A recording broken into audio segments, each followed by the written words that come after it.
5화랑 6화. 진짜 많은 일이 있었죠. 간단히만 정리해도 숨이 찰 정도인데요. 시작은 낙준이 장례식장에 앉아 조용히 생각에 잠긴 장면이었어요. 거기까진 괜찮았는데 갑자기 분위기가 저승행 열차로 연결되면서 이야기가 확확 펼쳐집니다. 그 열차가 어떤 거냐고요? 천국에 와서 지은 죄의 무게를 포도알로 계산해서 그 수치에 따라 다시 지옥으로 보내버리는 열차인 거죠. 해숙은 어쩌다가 포도알이 6개가 돼버립니다. 뒤에서 목사님 욕한 것까지가 5개였는데 마지막에 자판기를 세게 치면서 6개가 돼버렸죠. 그러고 보면 우리가 평소에 아무렇지 않게 넘긴 행동들이 이 드라마에선 다 죄로 짓게 됩니다. 그러다 보니 해숙은 결국 지옥행 열차에 타게 되고 낙주는 아내를 찾으러 자진해서 지옥으로 향하는데요. 진짜 사랑이 없으면 못하는 선택이죠. 지옥에 가서는 더 충격적인 장면들이 펼쳐집니다. 살면서 저지른 죄에 따라 지옥의 종류도 다르고 받는 형별도 달라요. 혀를 잘리는 사람, 불구덩이에 빠지는 사람, 얼음 속에 갇히는 사람까지. 그런데 그 안에서도 미분류라고 판정받는 사람들이 있었어요. 탁 떨어지게 천국도 지옥도 아닌 애매한 죄의 무게를 가진 사람들. 해숙이랑 영애가 바로 그 중에 하나였고요. 한편 소미라는 인물, 겉으론 영예인 척 하고 있었지만 사실 기억을 잃은 상태에서 그저 사랑받고 싶어서 그런 거였네요. 해숙은 화내기보단 그런 마음을 이해하고 품어주죠. 그렇게 해숙, 낙준, 소미, 셋은 다시 함께 지내게 되면서 천국 안에서도 어딘가 긴장된 분위기가 생겨납니다. 6화에선 그 긴장이 조금 가라앉는 듯 보였는데요. 낙주는 잠깐 정직당했다가 다시 일을 맡게 되고 해숙은 살아생전 무연고자의 장례를 대신 치러주며 폐지 할아버지를 살게 해준 사연이 나오는데요. 뭔가 깊은 울림을 주는 것 같았습니다. 목사님과의 우렁쌈 에피소드, 하늘에서 전해온 따뜻한 메시지, 눈물 없인 보기 힘든 장면들이 많았는데요. 근데요, 이게 끝이 아닙니다. 6화 마지막, 해숙 앞에 그토록 피하고 싶었던 인물이 등장합니다. 바로 시어머니. 세상에, 평생 해숙을 괴롭히던 그분이 천국에 들어온 거예요. 해숙은 충격에 말을 잃고 시청자도 멘붕에 빠지죠. 그리고 그 타이밍에 소미는 하와이 셔츠를 입은 남자를 보고 뭔가를 떠올립니다.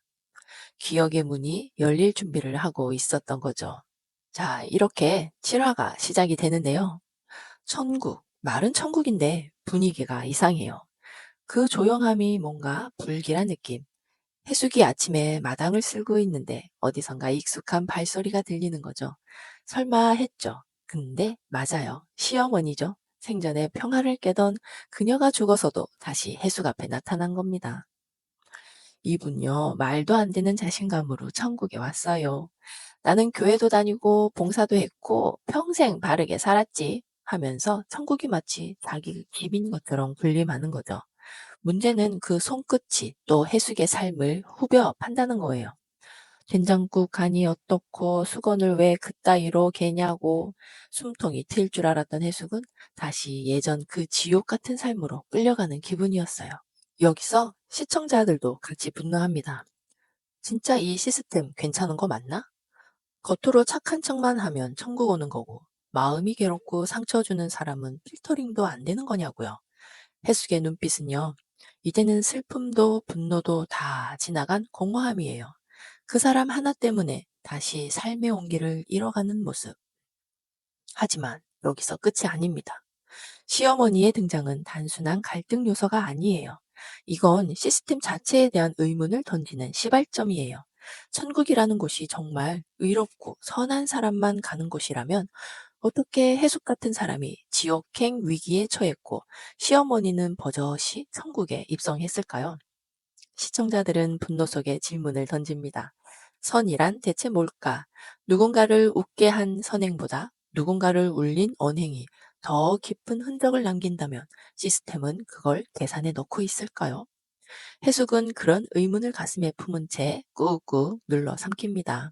마당을 쓸면서도 아침밥을 준비하면서도 내면은 복잡한 감정으로 얽혀 있어요. 해숙은 아무 말 없이 주변을 정리하지만 그 안엔 참는다는 말로는 다 담기지 않는 수많은 기억들이, 소용들이 지고 있는 거죠. 한편 소미 쪽 이야기도 급물살을 탑니다. 계속해서 꿈을 꿔요. 반복되는 꿈, 낯익은 듯 낯선 남자, 그가 자신을 부르는 듯한 장면, 불안하고 이상하고 점점 그 꿈이 현실처럼 느껴지죠. 그러다 어느 날 그 남자를 따라가듯 어느 곳으로 향해요. 거기서 발견한 사진 한 장, 어린 시절의 자신과 그 남자. 그 사진은 단지 과거를 기억하게 하는 열쇠가 아니에요. 이 세계의 시스템을 흔들 핵심이 되는 상징이죠. 소미의 정체는 단순한 영의 도플갱어가 아니었고요. 그녀의 기억 속에는 이 천국과 지옥 시스템이 숨겨두려 했던 진실이 담겨 있는 거예요. 그리고 그때부터 그녀의 태도가 달라지기 시작합니다. 더 이상 피해자가 아닙니다. 자신의 기억을 찾아야 할 이유, 그리고 찾아야만 이곳이 바뀔 수 있다는 걸 본능적으로 알아차립니다. 이 와중에 낙주는 센터장에게서 새로운 제안을 받습니다. 기억 복원자. 이 타이틀이 처음엔 뭔지 와닿지 않았는데 알고 보니 꽤 큰 역할이더라고요. 죽은 이들의 기억을 파헤치고 그 안에 진짜 죄의 무게를 확인하는 일이죠. 단순히 시스템이 시키는 대로 움직이는 게 아니라 직접 눈으로 보고 마음으로 듣고 각자의 삶을 이해한 뒤 판단을 도와주는 역할인 거죠. 낙주는 이 일을 통해 점점 더 깊이 들어가게 됩니다. 해숙이 겪었던 억울함, 소미의 혼란, 다른 영혼들의 숨겨진 상처들, 이 모든 걸 마주하면서 그는 이제 판결이 아니라 이해가 필요하다는 걸 깨달아요.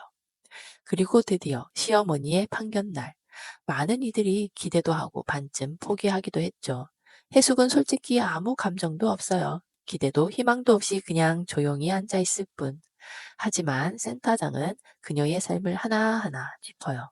단지 겉으로 착하게 산 게 아니라 그 안에 숨어 있던 폭력적인 언행, 억압, 위선까지. 그리고 마침내 판결, 지옥행입니다. 시어머니는 버럭 소리치죠. 내가 뭘 그렇게 잘못했냐고. 나는 기도도 하고 봉사도 했는데. 하지만 시스템은 이번엔 흔들리지 않아요. 모두가 숨을 멈춘 그 순간, 해숙은 고개를 듭니다. 울지도 않아요. 그냥 아주 조용히 숨을 들이마시죠. 그 한숨에 담긴 건 해방감, 안도감, 그리고 아주 오래된 체념의 끝입니다. 그날 밤 소미는 거울 앞에 섭니다. 그리고 그 눈동자 안에서 그 남자를 다시 마주합니다. 기억났구나, 내 딸. 모든 게 달라질 순간이 왔습니다. 이제 진짜 이야기는 시작되죠. 이제부터는요, 진짜 지옥은 시스템 안이 아니라 밖에 있습니다. 잊은 줄 알았던 기억, 그 안에 숨은 진실. 다음 화, 우리 심장을 붙들고 기다려봐야 합니다. 여기까지 보고 나면 하나는 확실해집니다. 이 드라마는 단순히 죽음 이후의 세계를 그린 판타지물이 아닙니다. 우리가 살면서 무심코 지나쳤던 말, 행동, 감정들까지 되짚게 만드는 거울 같은 이야기입니다. 선국과 지옥이 단순히 선과 악의 결과물이 아니라 그 사람의 기억, 주변과의 관계, 그리고 살아온 태도에서 비롯된다는 설정은 진짜 짜릿하게 와닿죠. 시어머니처럼 바르게 살았다고 스스로 믿는 사람들이 천국에 오고 정작 남을 진심으로 보듬고 살아온 해숙 같은 사람이 포도알 6개에 걸려 지옥에 가는 걸 보면 이 드라마는 시청자들에게 말합니다. 겉으로 드러난 선행보다 중요한 건 그 안의 진심이라고요. 선을 베푸는 것과 선하게 사는 것, 그 사이엔 엄청난 간극이 있다는 걸 작정하고 보여주는 거죠. 그리고 또 하나, 소미. 처음엔 그저 정체불명의 인물 정도로만 봤지만 이제는 이 이야기를 뒤흔들 핵심 키를 쥐고 있다는 게 분명해졌어요. 그녀의 과거, 그녀의 기억이 뭔지에 따라 지금 우리가 알고 있는 이 천국 시스템 자체가 송두리째 바뀔 수도 있는 상황이잖아요. 이제는 영예의 이름을 빌려 살아가는 인물이 아니라 이 이야기를 끌고 갈 주체가 된 겁니다. 그리고 낙준. 그는 어느새 가장 인간적인 심판자가 되어가고 있어요. 단순히 영혼을 옮기고 지옥행, 천국행 나누는 일을 하던 사람이 이제는 사람들의 삶을 직접 보고 듣고 이해하고 해석하면서 진짜 판결을 도와주는 인물이 되잖아요. 우리도 사실 이런 심판자를 원했는지도 모르죠. 법대로만 수치대로만 따지지 않고 누군가의 인생을 있는 그대로 봐주는 사람. 그게 진짜 심판이 아닐까요? 결국 7파라는 심판이 끝이 아니라 새로운 이해의 시작이라는 메시지를 던졌어요. 그리고 해숙의 시어머니라는 초강력 빌런을 보내버리며 우리에게 작은 카타르시스도 안겨줬고요. 하지만 마냥 속이 시원하지만은 않은 건 그 과정이 너무 오래 걸렸고 너무나 많은 상처를 안겨줬기 때문이겠죠. 이제 남은 건 소미의 기억입니다. 그 기억 속에 어떤 진실이 숨어 있는지, 그녀를 딸이라 부른 남자는 대체 누구인지, 그리고 그 과거가 지금의 천국 시스템에 어떤 균열을 만들지, 이 모든 게 다음 회차에서 밝혀질 예정입니다. 그리고 마지막으로 우리도 한번 생각해 보게 됩니다. 내가 오늘 하루 동안 무심코 내뱉은 말들, 누군가에게 준 상처, 그리고 스스로를 위로한 방식까지 혹시 나도 모르게 포도알 하나쯤 더 쌓은 건 아닐까? 천국보다 아름다우는 그런 질문을 조용히 그러나 깊이 우리에게 건네고 있는지도 모릅니다. 오늘도 긴 이야기 함께 해주셔서 정말 감사합니다. 혹시 보시다가 와, 이 장면 나도 뭔가 찔렸는데 싶은 순간이 있으셨다면 댓글로 같이 나눠주세요.